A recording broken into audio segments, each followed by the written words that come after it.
Welcome to Proof of PR, your passport to the world of public relations for teams building on-chain. I'm your host, Kelley Weaver, CEO of Melrose PR, a leading provider of crypto communications and PR strategy, and founder of BITWIRE, the modern newswire reimagined for today's comms professionals. Get ready for an inside look into the future of finance, technology, and entrepreneurship from those driving innovation in our space. Join us as we learn how they generate headlines, cut through the noise, and grow their brand awareness through media placements, press mentions, and thought leaderships. These are the stories behind their success. This is Proof of PR.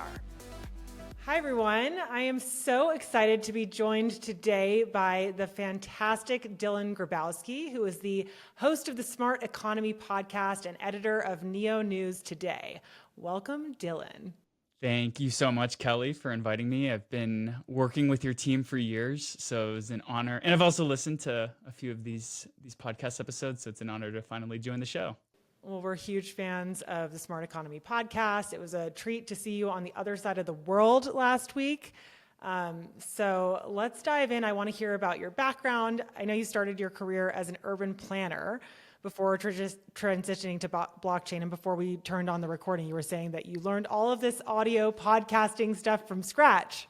And I imagine that you blockchain journalism. And I'm curious how you ended up here. Yeah. So I was almost about to be a college dropout, and I went and spoke to my favorite teacher in high school, maybe my sophomore year of college. And I was like, yeah, hey, teacher, I'm thinking about dropping out. Like, I don't know what to do. I'm feeling listless. And he's like, well, do you want to go into business and make a bunch of money? And I was like, no, I care about the world. And so he's like, you should go into social sciences then. And I went to Florida State undergrad. And when I went to the onboarding for the College of Social Sciences, I was looking through the list of all these different things to study, and like nothing interested me until I hit the very end of this like 100 bullet point list, urban and regional planning. And I was just like, what is that? I took my first class on what's city building, what are transportation networks, what's environmental health, how does that impact countries, states, cities, and I was hooked immediately. So got my undergraduate degree in that, graduate's degree in urban and regional planning from CU Denver, and ended up working in the field for almost 10 years after graduating, working for FEMA, Department of Transportations, and I also did a stint at Jefferson County here in Colorado for the zoning and permitting department. If you've ever dealt with anyone in zoning and permitting, I'm sorry. Like, you're going there to ask for permission to build a fence, and it is the most government job you could ever think of. But I loved my time in planning, but became a little disillusioned because the processes take so long. It's so bogged down by bureaucracy. And kind of like 2017, around my 10-year mark into the field, I stumbled on Bitcoin and Ethereum and was like, what is this? I was learning about 401ks and IRAs and stuff, and everybody was saying Bitcoin's a scam. So after I figured out what an IRA is and a 401k and index funds, I was like, okay, now it's time to learn why Bitcoin's a scam. And a few months after studying, I bought my first Bitcoin in summer of 2017, and I was already writing for Neo News Today by January 2018. So it took like 3 months to get blockchain pilled. I love that. 2017 was a great entry point, I feel like, from an emotional arc perspective, because we had such a rip of the price action that year. So it was pretty captivating. It was definitely, very a lot of up and down movements, and getting in then was pretty scary because you would see a big up jump and then a drop in price. And for somebody who's not used to the volatility, that's a lot to take in at once. But the first like half year I was in crypto was up only, and it was great. But then I went full time in this industry during that bear market. So I really learned quickly that this is a place I want to be, and it wasn't just for shiny coins and number go up. What was it in those early days that in 2017 that drew you in so quickly? Yeah, I'm like a mixture of like cypherpunk idealism and also like free market capitalism. What it was I really think investments are great when people learn how to invest and they develop their own thesis, it's a phenomenal kind of like decision for them to build for their futures. And so I'm a big proponent of that. Just anything. Like people should learn how to invest and build for their futures and think about tomorrow. But I also love the technological aspect. And one of the most empowering moments of my life was when I was 12 and I downloaded Napster, and I downloaded the Eminem album because my parents wouldn't let me listen to it. And I remember using Napster and decentralized file sharing to kind of like download this album that the authority said I couldn't have. And when I was listening to like the unedited version of the Slim Shady album, it was just such a moment of freedom and empowerment for like 12-year-old Dylan. And I felt that again when I learned what Bitcoin was, and I sent my first Bitcoin and Ethereum to a Ledger device. And I had that like same moment of empowerment, except as an adult and with finances. So that's kind of like what hooked me. And then after that, it was down the rabbit hole and never looked back. I relate to this so much, and I love what you said about encouraging and being an advocate for investing at any capacity, because you're so right. That is a muscle that we aren't really taught, and it's so important, and it can be very life-changing. So yeah, I love that. I relate to the freedom piece too. Yeah, like not to go too deep into this pool, but I think that there's a lot of problems with society at large, and that's why I love the technology.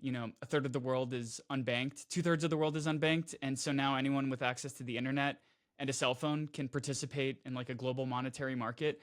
But even if you go to looking at like the education system here in the US, we're not taught in high school how to balance a checkbook, how to prepare for taxes, what investing into a 401k is when we have a job, how to prepare for unexpected expenses.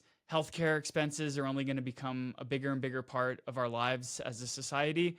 And so we have to kind of like learn how to do that on our own. And it wasn't until I was kind of like held by the hand by having to learn what a 401k was that I learned how to delve into this on my own. And I feel like I took the whatever the pill is in the Matrix, the red pill for learning about these finances and investments. Like I took it by accident. And ever since then, I thought it was so important to kind of share that with my friends, my family. I'm a millennial, and a lot of my peers went into a lot of debt to go into college, to go into grad school, and just helping people figure out ways to build themselves out of this hole we were dug into, this kind of like financial servitude that we've been locked into because of large debts. I really felt like it was kind of something I had to do. And that was also kind of this other feeling of empowerment to kind of jump into this industry, because not only are we helping people who are indebted here in the States to kind of like build themselves out of this situation, but we're also helping 2/3 of the world that never even had access to open markets to participate in them. So it's extremely powerful, and it is confusing why we're not taught this. Here we are, and we're educating, and you're doing your part, so I love it. So take me back. When you first got involved with Neo News Today, what made you choose to focus on the Neo ecosystem? Yeah, so like I said, I bought Bitcoin and Ethereum in 2017, and back then, and I had a ledger, and back then the only decentralized exchange was called Shapeshift, and I went onto Shapeshift, and I basically swapped my Bitcoin and ETH for any token that had ledger support, because I was like, well, here's my physical device, this is my security, this is my key to freedom in crypto. So I downloaded any crypto that had ledger support at that time, like Arc, Vertcoin, Neo was one of them, and I sent them all to the wallet on Ledger. And I remember distinctly, I had to download a third-party wallet for Neo, and so I finally like connected the third-party wallet to my Ledger and sent the Neo that I swapped from Shapeshift to that wallet. I walked away from my computer for a moment, and the Neo ecosystem has a dual token model where when you vote or you hold your Neo token, you passively receive gas, which is the utility token for the network. And when I came back and saw that I'd accumulated like 0.0000001 gas. I was like, passive income? What is this? And that at that point, I just like went even further down the rabbit hole, consumed anything I could about Neo. Back then was the ICO boom. CryptoKitties clogged Ethereum. Neo was a top 10 coin because you could do all these other tokens were launching their ICOs on Neo. So it was just super popular. The tech was super interesting. It was way different than Ethereum, way different than Bitcoin. And that was kind of like well, I was late to Bitcoin and Ethereum, but I won't be late to Neo. That's kind of how I felt then. And then after just like digging and digging and digging and digging, I finally got connected with the founder of neonewstoday.com, which is where I started writing in January 2018. Went full-time that same year, and I'm still with that team today. So yeah, it was like a happy moment of circumstances and chance. Were you early, would you say? No, not at all. I bought the top and wrote everything down all the way, but maybe the moon, because everyone loved moons and Lambos back then, and so maybe the moon is the devs and friends we made along the way. I love your positive attitude.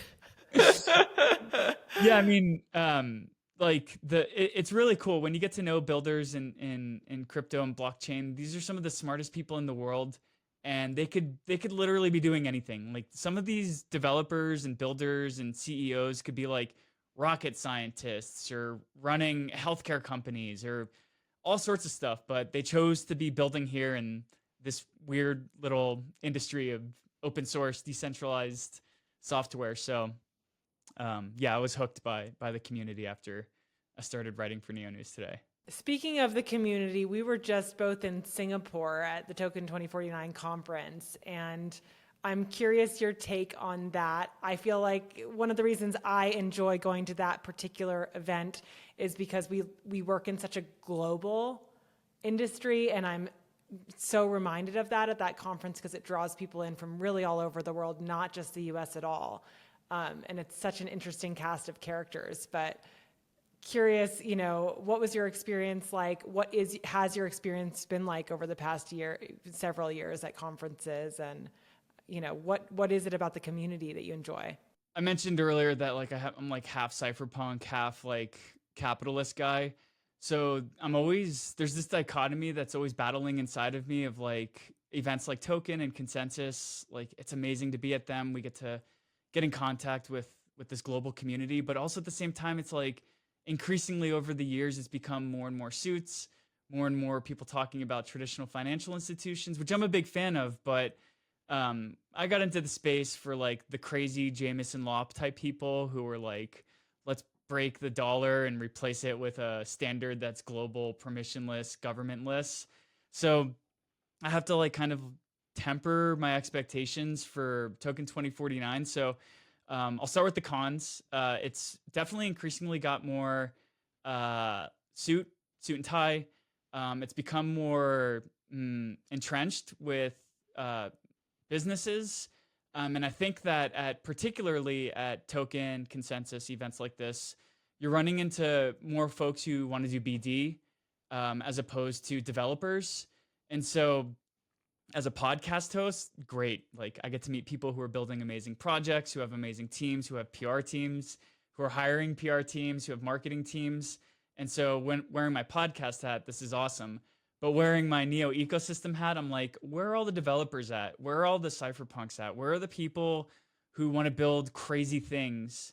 Where are they at? And they're just not at Token and Consensus. They're at ETH Denver. They're at small DevCon. Yeah. So that's the other half, like the good half. Like Token brings out this international business community, and you get to see the folks who are rubbing elbows with regulators, with legislators in various different regions around the world.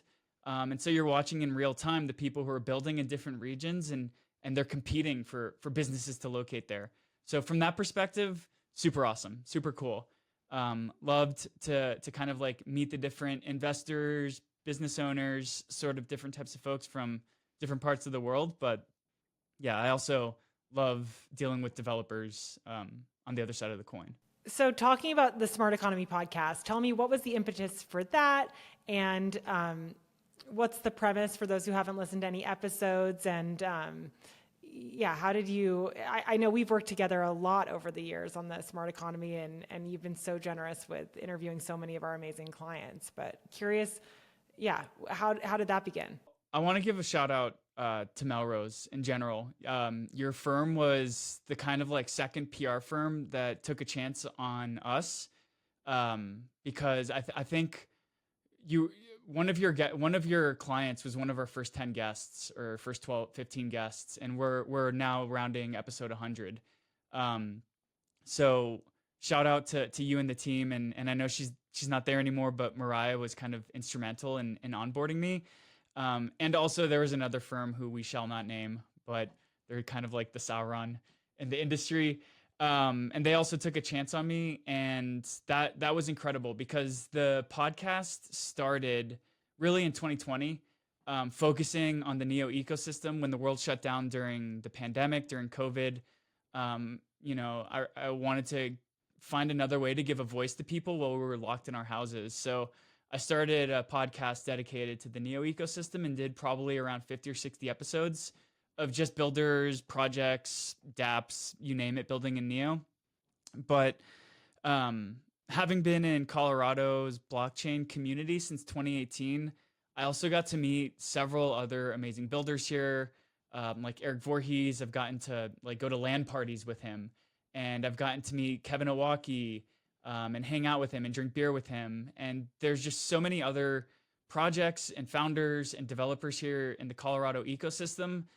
Where around 2022, I had kind of looked in the mirror with my team, and I was like, guys, the Neo News Today podcast is great, but we're limited to the Neo ecosystem. And like, these are the types of people I rubbed elbows with at meetups and at conferences here in Denver. Shout out to ETH Denver, because that's one of our conferences.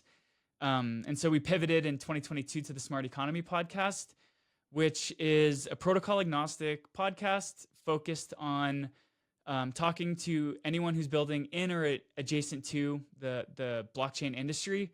And we really just delve into all the verticals, whether it's NFTs, DeFi, developers.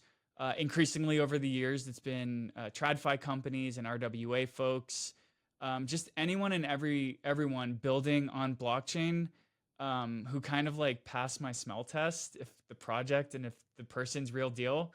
Then we invite them on the pod. And I guess the goal for the pod is for both my mom and like a seasoned crypto vet, for both of those parties to walk away having learned something new. So that's kind of like the drive that I have for each of the episodes on the Smart Economy podcast. Love that. And we're so grateful that you have been so open to interviewing so many of our clients. So right back, and shout out to Mariah. I love that. I know she was really proud of her relationship with you as well. That's amazing.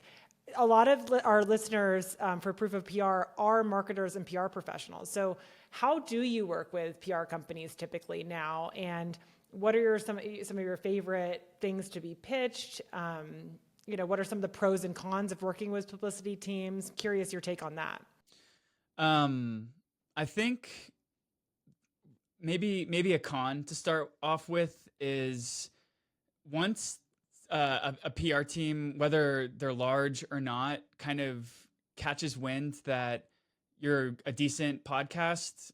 Maybe you don't have like 100,000 downloads a month, but after they've listened to a few episodes and they realize that the host isn't some jabroni who just like chat GPTs a set of questions to ask and doesn't, that's it, and like prepared for 5 minutes.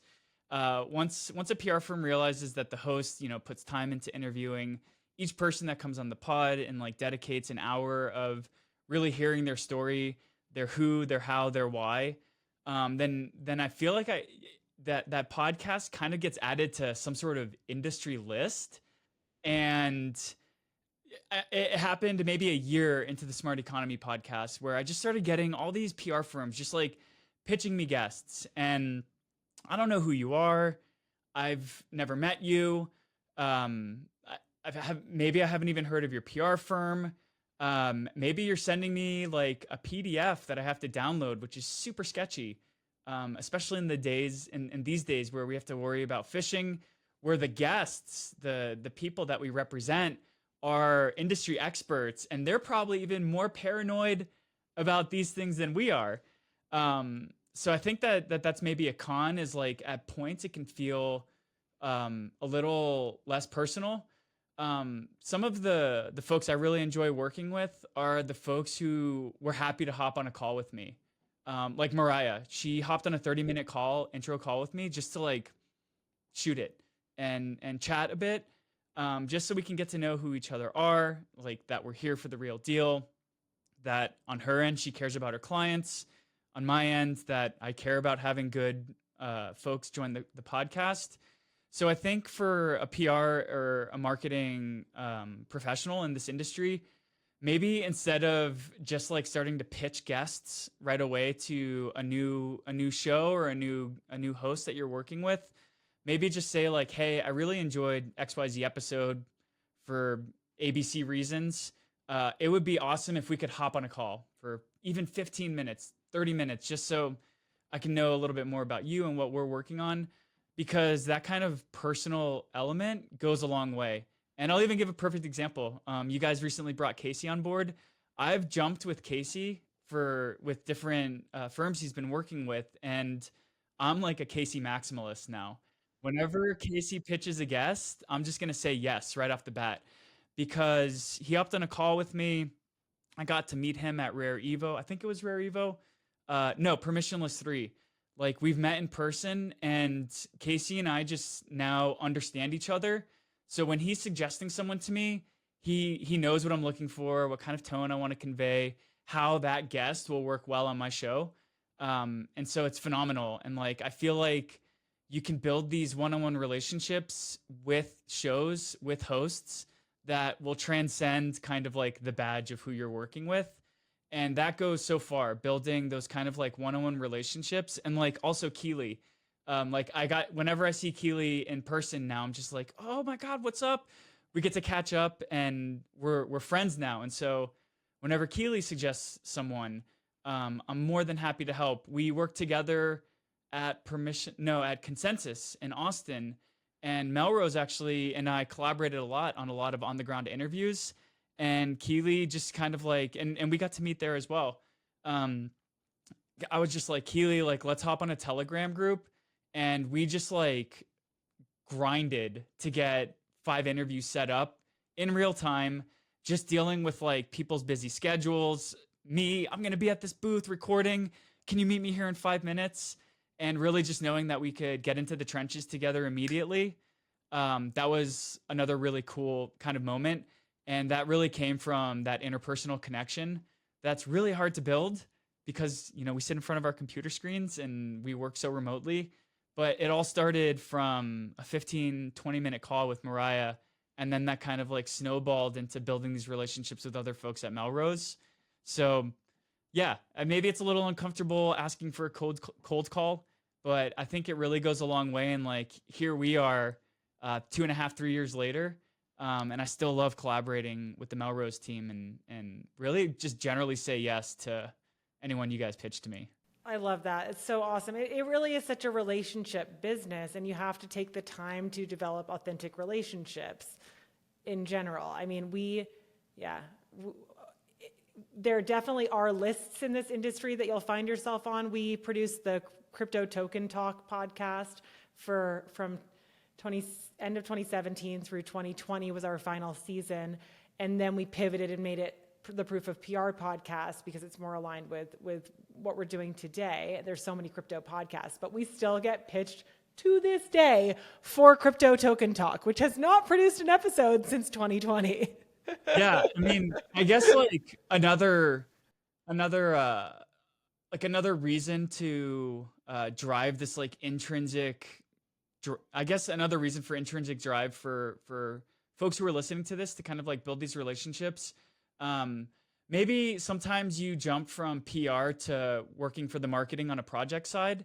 And a perfect example, somebody that I worked with at a PR firm recently went to a project, and like they brought my podcast with them, and I got like a pretty top tier name from a project that I wouldn't have been able to get if I pitched myself because they remembered me. So these relationships you get to build, maybe you're not in the PR side for your entire career. Maybe you're not on the marketing side for a project for your entire career, but the network that you build, you can carry it with you. And like, I don't know if you've ever used this phrase, your network is your net worth, but it's really powerful to kind of like, and it also feels really good to have somebody say, hey, I left PR, but I'm at this project and I took your contact information with me so that we could get someone from our project on your podcast. So there's kind of like a personal reason as well, in addition to like doing a great job for the project or the team that you currently work for kind of like going out of the way and having that awkward initial first date of a cold call. But yeah, it's totally worth it. And then you get to be at Token 2049 and see Melrose staff kind of like shooting it with your friends in the industry and then spending an hour playing games and winning skateboard decks and getting invited onto other people's podcasts. Are you tired of wrestling with outdated newswire tools that waste your time and budget? Meet BITWIRE. Your news amplified. Sharing your news should be the most celebrated moment in business. As communications professionals and founders, you deserve better than clunky interfaces and confusing pricing models. That's why we've reimagined the newswire for today's PR landscape. With BITWIRE, our AI-assisted tool turns 30 minutes of data entry into less than 5, giving you back your most valuable resource, time. We've eliminated confusing pricing structures. Pay only for what you need when you need it, with progressive discounts when you buy in bulk. Most importantly, we ensure your news reaches premium publishers who matter to your audience, generating high-quality, shareable links that deliver real results. Created by PR professionals who've been there, done that, BITWIRE solves the problems you actually face. And our dedicated support team is ready to assist, even on Mondays. Visit bitwire.com today and discover how the modern newswire can transform your communication strategy and give you your time and sanity back. BITWIRE, your news amplified. I know, for the listeners, I got a very excited Dylan and Ella from the team running up like, hey, we just connected, we won these skateboards.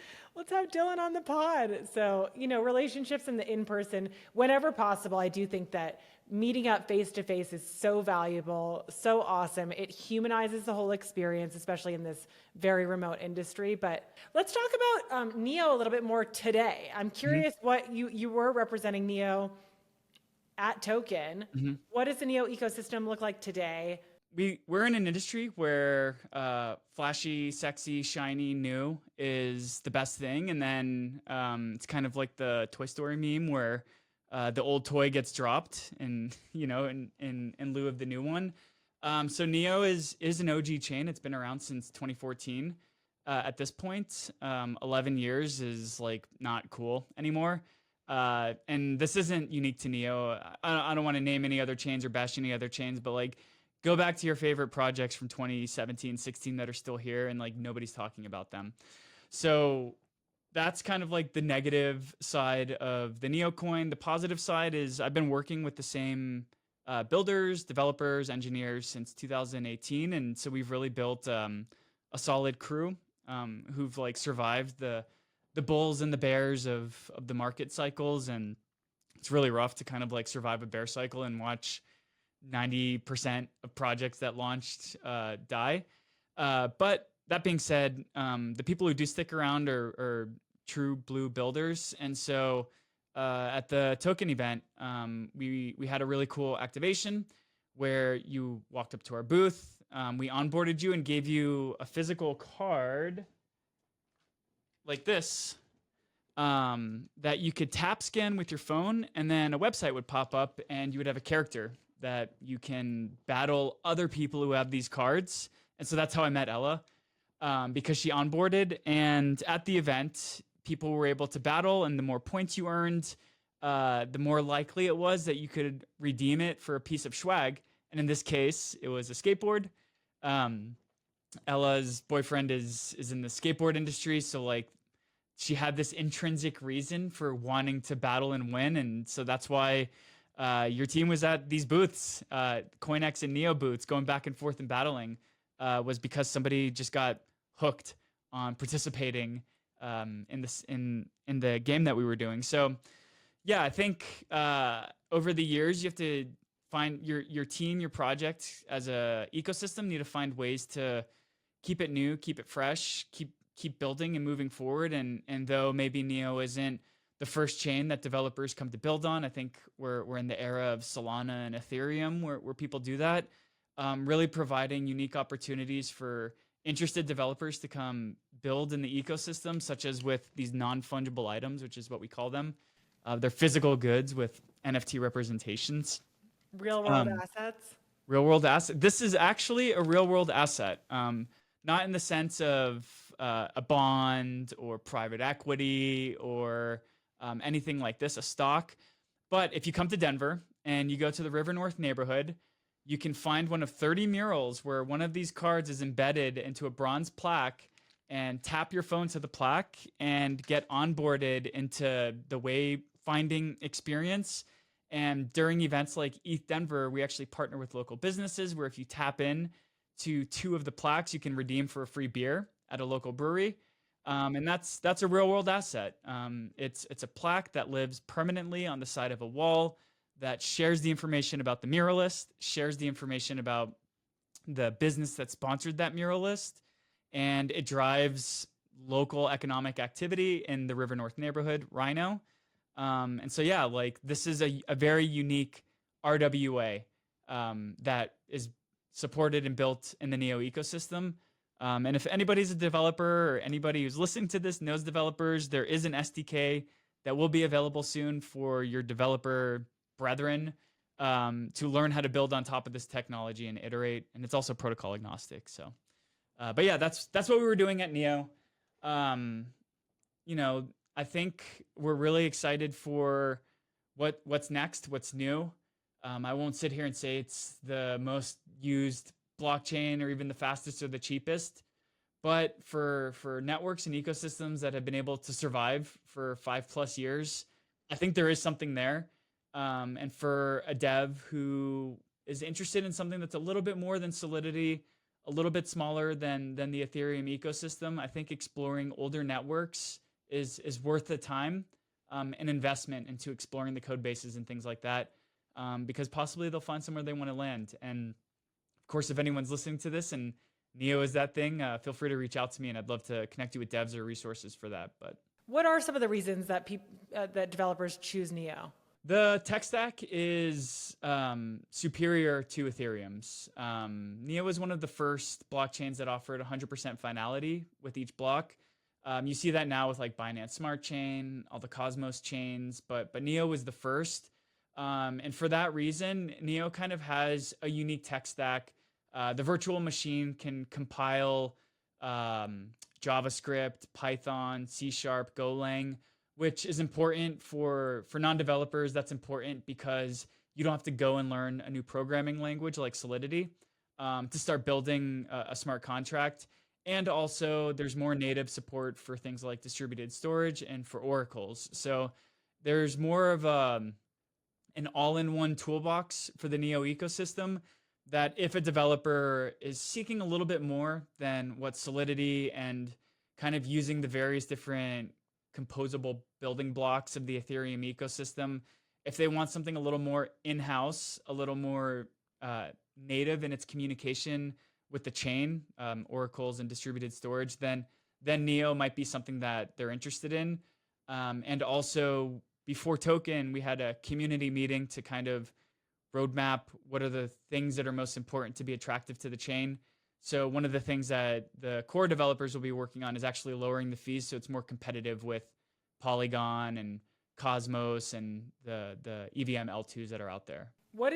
So as the editor of Neo News Today, you obviously publish stories, but what else do you do for the Neo ecosystem?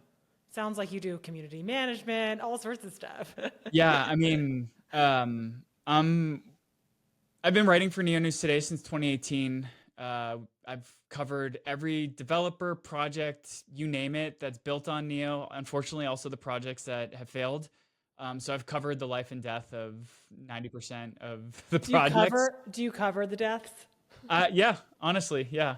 And my kind of like byline is Neo News Today is where you go to get fact-based, objective, non-sensational information. And so when you come to Neo News Today, I hope that you don't feel like you're getting shilled on a project. You're never going to get told what the price of a project is or that this token is going to moon, none of that.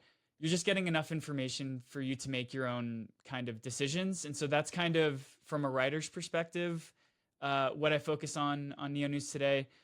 We've been described as the moms of the ecosystem, where when something's going wrong, you come to us and we try to help massage the problem, connect you with the resources that you need, just be an ear to vent to if there's something you don't like or a team you're collaborating with that you don't like. So for developers and dApps and builders in the ecosystem, that's kind of like a soft skill that we've built over the years. But in addition to that, I'm also a voting member on the Grant Shares Community Funding DAO. So if you're a small scale developer or a small scale business and you want to launch a project that's not quite at the level of getting funding from a foundation, you can come to Grant Shares and pitch or propose a project, and our DAO will provide a grant if we want to see you build that on Neo. That's cool. Yeah. We've been managing foundation funds for a small portion of foundation funds for about 3 years now, and have probably supported about 30 projects at this point. Some super small scale, like small scale content creators who want to make a series of videos. We'll give them $500 to $2,000 to build out their videos. Others wanted to build an SDK for Apple phones, for iOS. And so they received multiple tranches of funding for various different milestones and mini games and things like this. So if you're a developer and you want to build something in your spare time, but you don't want to like contribute a full-time life to this, then maybe Grant Shares is a great place for you to go explore potentially getting funding for this sort of project. So yeah, grantshares.io, I'll show that. But then in addition to Grant Shares and Neo News Today, I also feel like the unofficial face of the ecosystem. So if you go on crypto Twitter and you ever ask a question about Neo, or if you go onto the Reddit page and you ever ask a question about Neo, I'll jump in there to provide you with resources or to provide an answer, or to just acknowledge that you're frustrated and that you're not alone in that boat. And kind of like, again, using that to act as like the mom of the ecosystem, because our team is front facing. We're out there to create content for people who want to participate in the ecosystem, and also there to hear concerns or what makes you happy, and convey that information to the appropriate parties. Yeah, you do so much. What advice do you have? I mean, it's amazing to me that you came in having zero background in any of this, even writing, it sounds like, and you have built this incredible career.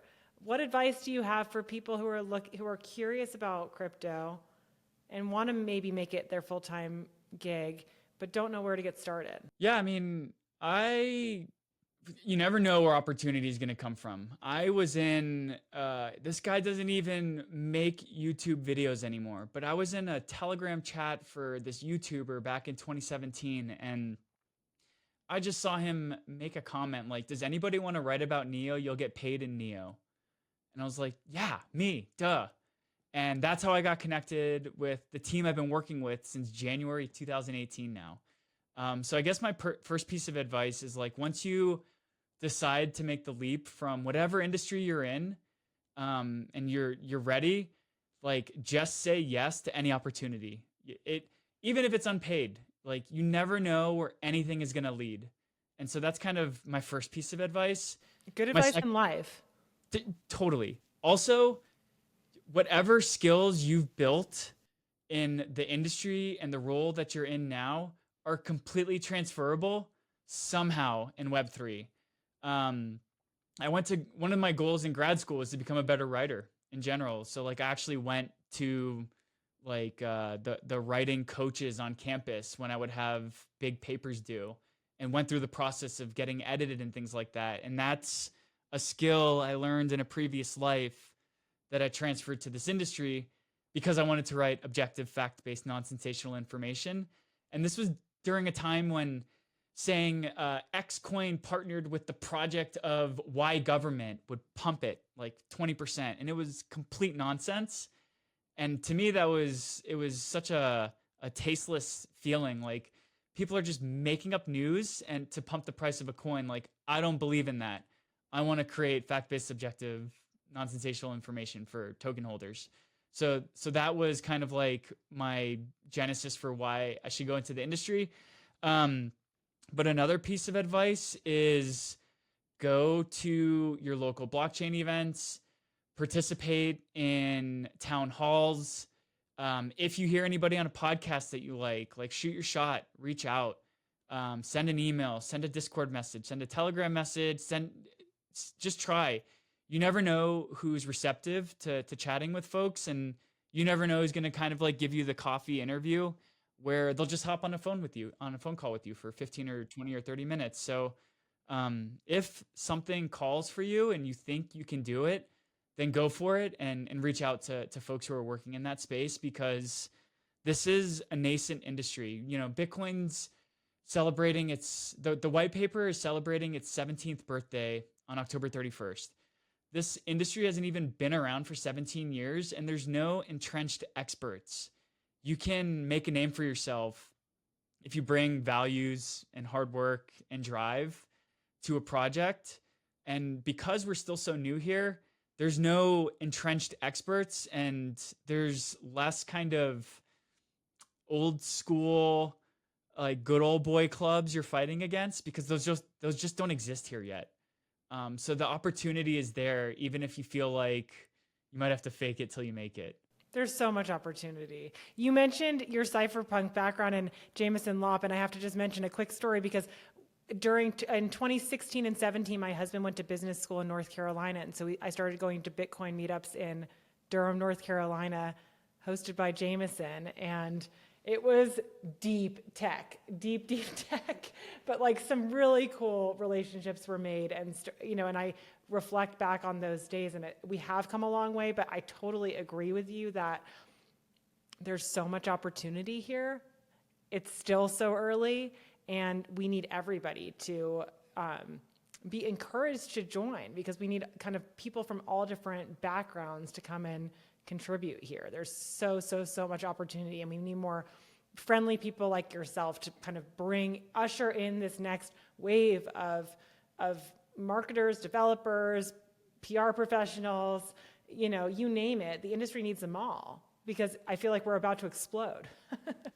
I mean, I remember when I was first learning blockchain and crypto, there's so much stuff here. There's so much to learn. And I'm sure you can relate to your early days at those Bitcoin meetups where you're like, what are these guys talking about? What is all this? And it's just like learning anything else. Like, put in your dues, kind of try to consume the content that's a little over your head, because it will come, and like the talk comes with all that. And those are the dues to get into this industry, is getting yourself up to speed. That's really the only barrier, because then you can create your own smell tests. You can find where the signal is through all of the noise. And by kind of like grinding through those initial months of digging through, well, back in 2017, it was white papers, but today digging through GitHub repositories, reading Twitter threads about super technical, complex stuff, it pays off. I remember now AI could probably read those white papers for you. Probably. Thankfully.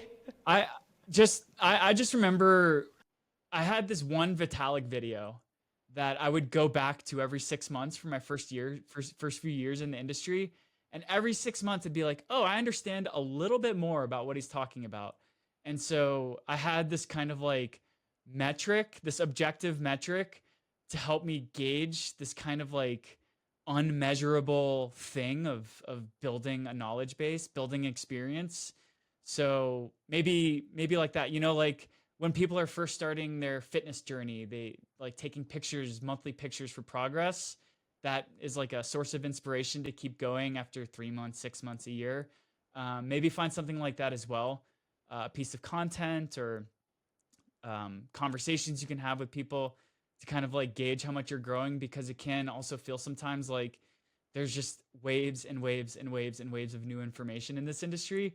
And you might feel like you're never learning anything, but to have a yardstick to measure yourself against, I think is also a great way to kind of feel positive as the months go on, that you kind of like learn how to build something in this space. Love it. Well, Dylan, you're such an inspiration, and thank you for all you're doing for all the folks in this industry. We're so lucky to have you. How can people keep up with you, get in touch, all of that good stuff? Yeah, I love shit posting on Twitter, so you can find me at Grabowski Dylan on Twitter. If you want to hear more from the Smart Economy podcast, go to smarteconomypodcast.com. We've had some phenomenal guests, compliments of Melrose and others. And if you're interested in learning more about the NEO ecosystem, you can check out neonewstoday.com or go to a website that we build, ndap with 2ps.org, to find out about people and projects and network statistics on the NEO blockchains. And remind me the URL of the grants. Grantshares.io. And so, again, if you're a marketer, if you're a developer, if you're a content creator, if you just have a vision for how you want to help foster the growth of blockchain, and you think that NEO might be a cool blockchain to do that on, come over to grantshares.io, and we'd love to hear from people who just want to help grow awareness and build something. Love it. Thanks so much, Dylan. Cheers. Thanks, Kelley. Thanks for tuning in to Proof of PR. This episode was brought to you by BITWIRE.com, the modern newswire reimagined for today's comms professionals. If you enjoyed this episode, be sure to subscribe, rate, and review us wherever you listen today. To stay up to date on upcoming guests and news, visit proofofpr.com or follow us on Twitter at proofofpr. Until next time, keep learning, innovating, and hodling.